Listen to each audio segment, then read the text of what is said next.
దేవుని అంగీకరిస్తారు చాలామంది, దేవుని సేవలోకి వస్తారు చాలామంది. కానీ వాళ్ళు అనుకున్నది జరగకపోతేనో, వాళ్ళు ఆశించింది దేవుడు ఇవ్వకపోతేనో, వారు కోరుకున్నది దేవుడు సకాలంలో దయచేయకపోతేనో వారు ఏం చేస్తారండి?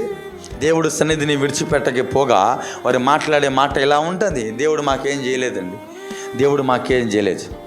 ఇది వెర్రితనం, ఇది మూర్ఖత్వం.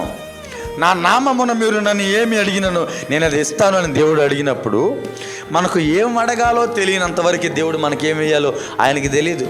మనం అడగాలి నోరు తెలిసి. దైవజనుడు అంత కూలంకుషంగా మాట్లాడుతున్నాడు. ఈ ఒక్క వచనంలోనే ఆయన జీవిత పరమార్థాన్ని ఆయన వివరించాడు. నాకు ఇబ్బందులు వచ్చాయి, నాకు అవమానాలు వచ్చాయి, కానీ నేను ఎందుకు బాధపడలేదో తెలుసా? నా దేవుడు విమోచకుడు, నా దేవుడు సజీవుడు, నా దేవుడు ఈ భూమి మీద నివసించేటువంటి వాడు, నన్ను విడిచిపెట్టేవాడు కాదు.